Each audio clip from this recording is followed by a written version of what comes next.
ये मेरे लिए खुशी की बात है कि आज इस सुंदर समय में हम लोग इकट्ठा हैं। और मुझे याद है कि वो दिन जब हम लोगों ने डिजिटल अभियान को शुरू किया था, अ, वो अच्छे दिन नहीं थे, क्योंकि पहले रेप्लिकेशन हम लोग आपस में मिलते थे और मिलकर मास्टर ट्रेनर्स का ट्रेनिंग और सीपीस का ट्रेनिंग। उसके बाद अचानक कोविड आया। कोविड आने के बाद जब लॉकडाउन हुआ मार्च में, तो अब क्या, एक सवाल, किसी के पास कोई आंसर नहीं था। चर्चेस बंद और मीटिंग्स बंद, सब कुछ बंद। तो उसी समय प्रभु के दास जो फाउंडर हैं एप्लीकेशन के, उन्होंने कहा कि क्यों नहीं इसको हम लोग डिजिटल ट्राई करते। बट सवाल ये है कि डिजिटल का उनका समझ था लैपटॉप्स, और हमारे लिए लैपटॉप्स सबके पास नहीं है। सो हम लोगों ने कहा कि लैपटॉप्स में क्या कर सकते हैं। तो उन्होंने कहा कि हम लोग ऑनलाइन मिल सकते हैं, गूगल मीट। फिर ये कहा गया कि गूगल मीट में शेयरिंग में प्रॉब्लम होता है, तो चलिए जूम से ट्राई करते हैं। अब जूम में कैसे करें, क्योंकि सबको तो आता नहीं है। तो फिर ये सोच आया कि ओके, तो हम जूम सिखाएंगे। पर जूम में शेयर कैसे करना है, और उसके बाद फिर अगर जूम में हम मिल भी लिए, तो उसके बाद लोगों को कैसे हम लोग मटेरियल्स, स्टडी मटेरियल भेजेंगे। लोग अपने सीपीस को कैसे कांटेक्ट करेंगे, सीपीस जो है अपने दोस्तों को कैसे कांटेक्ट करेंगे। बहुत सारे सवाल थे। तो उसके बाद मुझे याद है रात को हम लोग 4-5 जन, हमारे जो 2019 में मेरे साथ टीम के थे, हम लोग बैठे थे। शायद हम लोग 12 बजे रात को बैठे। हमने कहा कुछ तो करना पड़ेगा, क्योंकि ऐसे तो अब कब तक ये कोरोना चलेगा हमें मालूम नहीं। ठीक है, हम लोगों ने प्रार्थना किया। और उसके बाद मुझे याद है मैंने कहा कि ये जो हमारा टीम है, ये अब डिजिटल रिसर्च टीम है। तो सबने मेरा शक्ल देखा कि पता नहीं इनको खुद डिजिटल आता है नहीं आता, और हम सब पास्टर्स, अभी डिजिटल रिसर्च टीम कैसे हो गए। तो उन्होंने कहा आपको आता है डिजिटल। मैंने कहा कॉर्पोरेट सेक्टर में मैं था उस समय, पाई चार्ट्स और ग्राफ्स और ये सब हम लोग बनाते थे। और उस समय लैपटॉप जो है 3-3 लाख का हुआ करता था, तो कोई छूने ही नहीं देता था। उसके लिए एसी रूम होता था, ये होता था। और जहाँ मैं जनरल मैनेजर था, तो हमारे सेक्रेटरीज उसको हैंडल किया करते थे। बट वो बताते थे सर इसको हम ऐसे कर सकते हैं, ऐसे कर सकते हैं। और वो लोग कम से कम नहीं तो 6-6 10-10 लाख रुपए खर्च करके फॉरेन से पढ़ के आए थे। तो मुझे आइडिया था, तो मैंने कहा आज से मैं आपको बॉस। तो वही था कि अ, एक अंधा और बाकी जो है खाने, सब मिलके हम लोगों ने रिसर्च टीम बनाया। मैं क्यों इसको इतने सीरियसली बता रहा हूँ कि उस समय डिजिटल हमारा फील्ड नहीं था। ओके, उसके बाद बिशप महेंद्र उस टीम में थे। मैंने उनको कहा कि हमारा चैलेंज है, लैपटॉप सबके पास नहीं है, मोबाइल में क्या क्या अवेलेबल है। कल सुबह आप जो है 11 बजे जब मीटिंग में आएंगे, तो बताइए क्या कर सकते हैं, पीपीटी कैसे बनाना है। अब बेचारे रात भर वो गूगल वूगल देखा, यूट्यूब देखा, पीपीटी कैसे बनाते हैं, ट्राई किया, कुछ कुछ किया। सुबह अपना रिपोर्ट लेके आए। ऐसे चारों जन अपना अपना अपना रिपोर्ट लेके आए। उसके बाद धीरे धीरे धीरे करके हम लोग ये रिसर्च टीम जीरो में से शुरू किया। और उसके बाद हम लोगों को यकीन हो गया कि यस, कोरोना हो चाहे कुछ हो, हम लोग ट्रेनिंग्स को ऑनलाइन चला सकते हैं। वहां से फिर जब हमने रेप्लिकेशन में डिजिटल को इस्तेमाल करना शुरू किया, सो बहुतों को ये था, पास्टर्स का फ़ोन आता था कि एक्चुअली हमारे लोग चंदा देना चाहते हैं हमारे चर्चेस को, पर चर्च तो बंद है, घर से बाहर नहीं निकल सकते। तो हम लोगों ने कहा वो गूगल पे तो हमारे लोगों को तो आता ही नहीं। हो ठीक है, तो चलो हम लोग ट्रेनिंग शुरू करेंगे। फिर रोन रोन अचानक एक बार आए, उन्होंने कहा कि स्क्रीनोमेट्रिक एक आइडिया है। तो उन्होंने एक स्क्रीनोमेट्रिक भेजा और हमारा टीम ढूंढते रहे स्क्रीनोमेट्रिक करते कैसे। खैर उन्होंने 2 बार समझाने की कोशिश किया, हमारे तो समझ में आया नहीं। बट एक दिन सुबह मैं 4 बजे उठा, मैंने कहा एक अगर 65 साल का आदमी स्क्रीनोमेट्रिक में ट्राई करके स्क्रीनोमेट्रिक कर सकता, मैं क्यों नहीं कर सकता। ठीक है, जो कुछ उन्होंने समझाया था उसको ट्राई करते रहा करता, बढ़िया सा एक बन गया। बढ़िया से बनने के बाद फिर मैंने कहा आज मैं इसको दिखाऊंगा उनको। अब सेव कैसे करते नहीं मालूम था, तो इतना मेहनत किया हुआ, जब दोबारा चेक करने की कोशिश हो गया तो गायब हो गया। बाप रे। फिर मैं यूट्यूब में गया, मैंने कहा स्क्रीनोमेट्रिक सेव कैसे करते। करते करते पहला स्क्रीनोमेट्रिक 2019 शायद अप्रैल 15 तारीख को कुछ बनाया। उसके बाद तो फिर थोड़ा हीरो बन गया मैंने अपनी टीम मेंबर्स को कहा ऐसे बनाते हैं स्क्रीनोमेट्रिक्स। उसके बाद धीरे धीरे हम लोगों ने जो टेक्निकल्स थे जो ऑलरेडी इस फील्ड में थे उनको ऐड करना शुरू किया। फिर पता चला कि मोबाइल्स में भी ढेर सारे ऑप्शन हैं, एप्स कैसे यूज करते। साथ साथ में हमें कलीसियाओं से हमारे माताओं का फोन आने लगा कि अब ऑनलाइन स्टडीज करा रहे हैं, वो कह रहे हैं कि अपलोड करो बच्चों का पेपर, डाउनलोड करो उनके स्टडी मटेरियल। हम क्या करें, हमें तो पता ही नहीं ये अपलोड और डाउनलोड का क्या चक्कर है। अब एग्जाम्स भी ऑनलाइन होंगे, तो हमने कहा फिर तो हमारा डिजिटल टीम को अब इसमें भी मदद करना। तो वहां से फिर हम लोगों ने रेप्लिकेशन के लिए तो किया ही किया था डिजिटल को, पर डिजिटल हमारे कलीसिया के माताओं के लिए और बच्चों के लिए, जवानों के लिए भी शुरू किया। सो ये था ये डिजिटल का बैकग्राउंड। उसके बाद धीरे धीरे धीरे करके फिर सवाल यह है कि अगर हम डिजिटल कर रहे हैं तो हमारे पास क्वालिफिकेशन के, तो मुझे और हमारी टीम के कुछ जनों को स्पेशलाइज्ड ट्रेनिंग जो प्रोफेसर्स और कॉलेज के जो टीचर्स का गवर्नमेंट का ट्रेनिंग था मफॉय करके, हमें वो करना पड़ा, सर्टिफाई होना पड़ा, क्योंकि गवर्नमेंट कैसे माने कि हम लोग जो कर रहे हैं वो ऑथराइज्ड वाला है। तो फिर जब मैं मफॉई का ट्रेनिंग कर रहा था तो यकीन मानिए, जैसे अभी मैं सुन रहा था लकी राव भाई कह रहे थे 5 दिन ऐसे ही, उसमें एलएमएस और उसमें पता नहीं क्या क्या था, 5 दिन 5 रात में सोया नहीं, क्योंकि दिन में 3 क्लासेस होते थे, उसके बाद हमें होमवर्क दिया जाता था।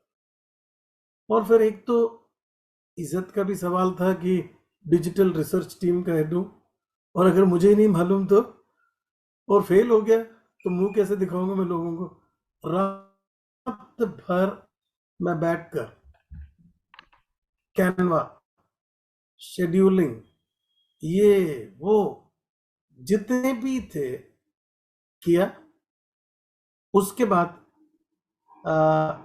8वां रिजल्ट आया तो 92%, तो गवर्नमेंट ट्रेंड में ट्रेनर हो गया। वहां से हम लोगों ने सोचा कि यस, हम अपने रेप्लिकेशन के लिए तो इन चीज़ों को सिखा रहे हैं, बट हमारे लोग भी प्रॉपर ट्रेंड होने चाहिए, प्रॉपर एक कोर्स होना चाहिए। तब डिजीमीट ने वो कोर्सेस शुरू किया जो सिस्टमेटिकली 5 दिन 8 दिन, जिसमें कि जूम, कैनवा और पीपीटीज, स्क्रीनोमेट्रिक्स और एजेड रिकॉर्डर और बहुत सारे, इवन पेटीएम और ये सब कैसे करना, हजारों लोगों को हम लोगों ने ट्रेन किया।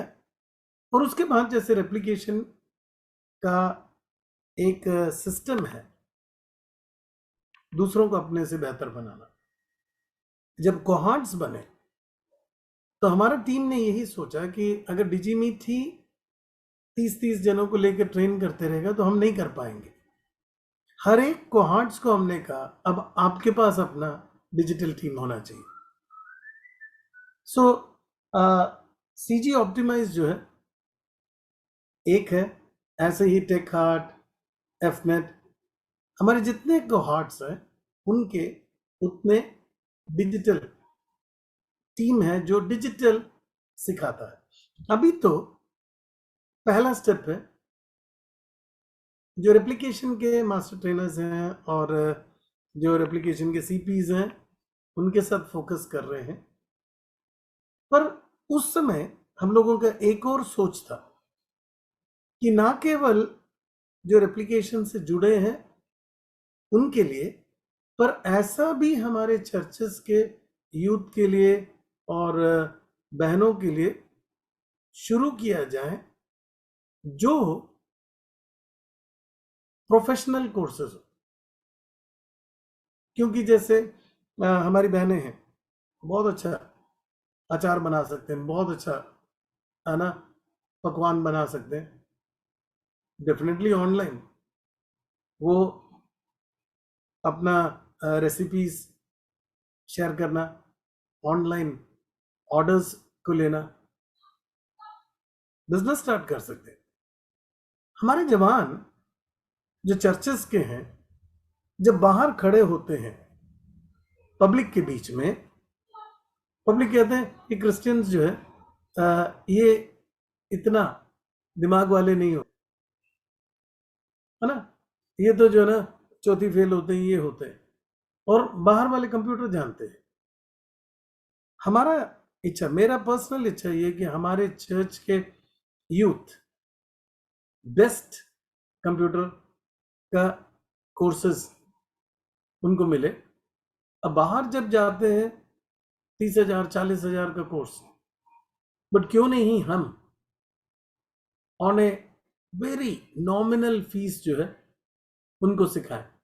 सो ये जो पहला स्टेप है ये तो रेप्लिकेशन के लिए है, बट दूसरा स्टेप प्रोफेशनल फील्ड में अगर खड़े होना है तो अब जैसे ये सर्टिफिकेट है डेफिनेटली रेप्लिकेशन में काम आएगा कि हमने डिजिटल किया है, हमें जूम आता है, पीपीटी आता है। बट जब आप बाहर जाएंगे वहां के स्टैंडर्ड के अनुसार भी हमें अपने जवानों को तैयार करना, ताकि हमारे कलीसिया के जवान किसी भी तरीके से पीछे ना रहे। आज के जमाने में बाहर जॉब नहीं मिल रहा, वर्क फ्रॉम होम है,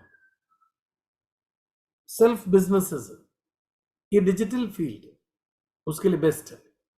सो हम अपने कलीसिया के लिए कितना चिंता करते हैं, अपने कलीसिया के बच्चों के लिए कितना, और फिर हमारे लिए कलीसिया के बाहर भी जो लोग हैं परमेश्वर के बनाए हुए हैं, बहुत हैं जो बाहर इस एजुकेशन को अफोर्ड नहीं कर सकते। हम उनके लिए क्या गाइडेंस देने के लिए तैयार है?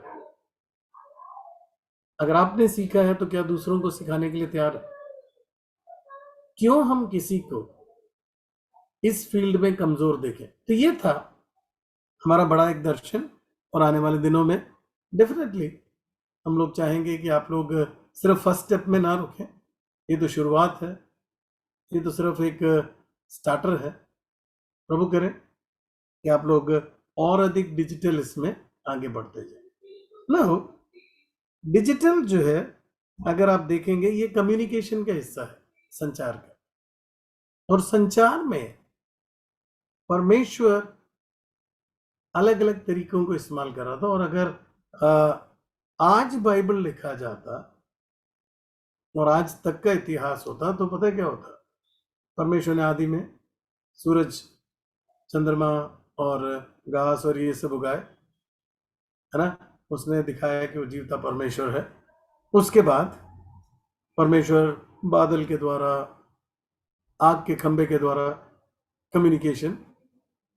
उसके बाद धीरे धीरे धीरे करके ध्वनि शुरू हुआ, भाषाएं शुरू हुई, लेखनी शुरू हुआ, साथ साथ में फिर झाड़ी में आग, है ना, और समुंदर, दो बाग, ये सब क्या थे?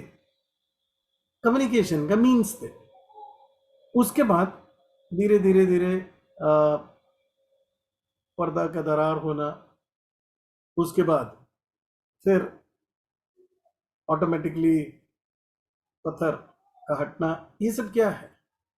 परमेश्वर कम्युनिकेशन के अलग अलग माध्यमों को इस्तेमाल करता था। और उसके बाद जैसे मैंने कहा लिखित, फिर बड़े आश्चर्यक्रम से, ये भी एक तरीका था कम्युनिकेशन का। और अगर वही चलते चलते आज अगर होता ना तो क्या होता? और अगर आज पतरस और पौलुस होते तो बाइबल क्या बताता कि पतरस ने जूम मीटिंग में इतने लोगों को वचन सुनाया, है ना। पौलुस ने पीपीटी के द्वारा लोगों को जो है बताया अपने आप को इनकार करना क्या होता है। तो लूका ने जो है सबको पीडीएफ भेजा, है ना।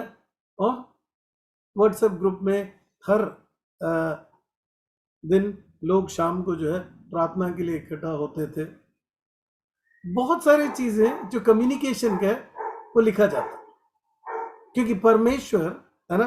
हम लोग जब धर्म विज्ञान में हायर स्टडीज कर रहे थे तो वहां पर एक चीज जो हम सीखते थे, God is a god of communication and God is a god of creative communication. परमेश्वर संचार करने वाला है और हर बार वो नए नए तरीकों को इस्तेमाल करता है ना। अंजीर के पेड़ को दिखाता है, सोसन के फूल को दिखाता है, लोमड़ियों प्रतीक को देता है, और साथ साथ में ध्वनि के द्वारा, है ना, साउंड। अगर प्रभु यीशु मसीह जब बैप्टिज्म ले रहे थे तो वहां से आवाज आया, ये मेरा प्रिय पुत्र है, इसकी सुनो। कम्युनिकेशन।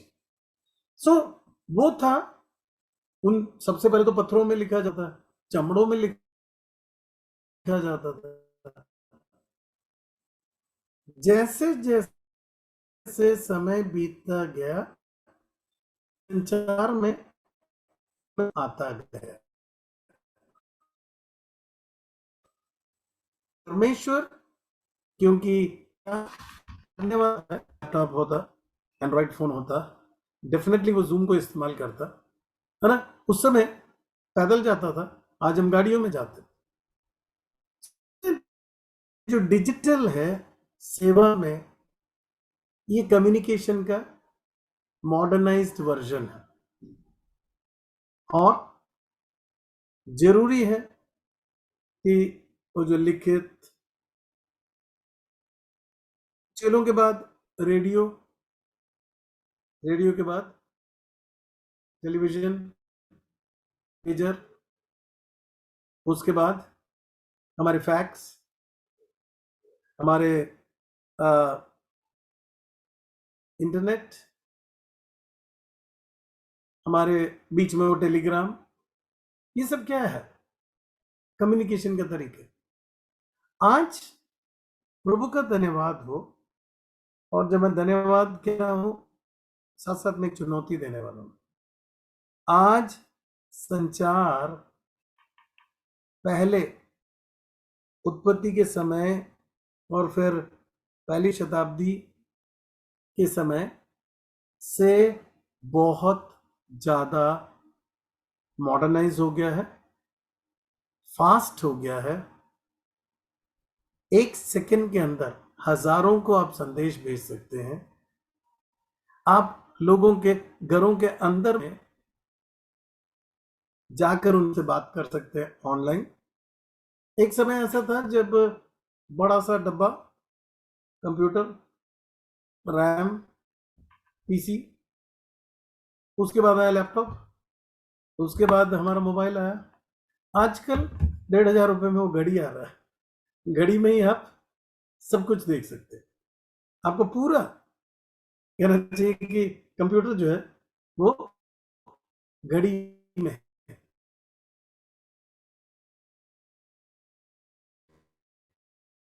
सो कहने का मतलब ये है कि उस समय आपको लगा के वहीं बैठो। हाँ, आप कहीं भी घूम, परमेश्वर ने आसान कर। और अगर आज के समय आप में कम समय 500 जन करना पड़ता था, जाना बहुत मुश्किल था। आज आप 5 लाख को कर सकते। जितना ज्यादा मॉडर्नाइज हो गया है उतना ज्यादा लोगों के साथ आपका कनेक्टिविटी है। आपके मोबाइल्स में पता नहीं कितने जनों का नाम है। क्या वो सब प्रभु को जानते हैं? क्या वो सब स्वर्ग जाएंगे? आप उनका नाम लेके घूम रहे हैं, आप उनसे बातें करते हैं। क्या आप प्रभु के बारे में बात कर सकेंगे?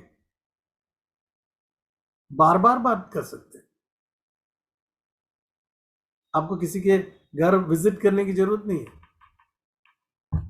मोबाइल में आप काउंसलिंग कर सकते हैं, मोबाइल में उनको मैसेजेस भेज सकते हैं, मोबाइल में उनको स्टडी मटेरियल भेज सकते हैं, मोबाइल में उनको मीटिंग के लिए बुला सकते हैं। सब कुछ अब आपके एक छोटे से गैजेट के द्वारा अवेलेबल है। आप कैनवा के द्वारा सुंदर सा एक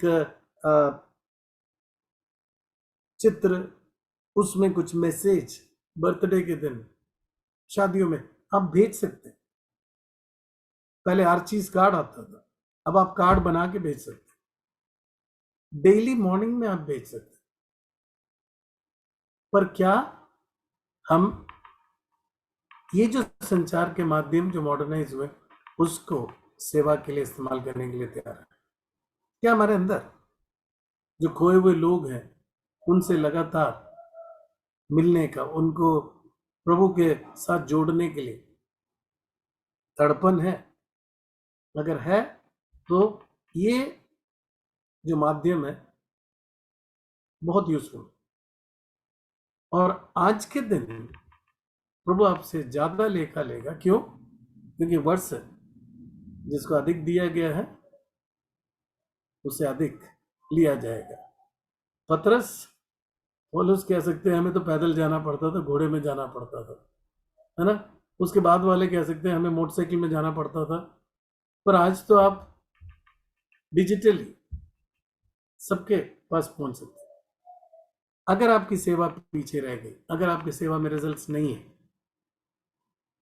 परमेश्वर आपको उस चीज के लिए जो है जिम्मेवार ठहराने वाला है।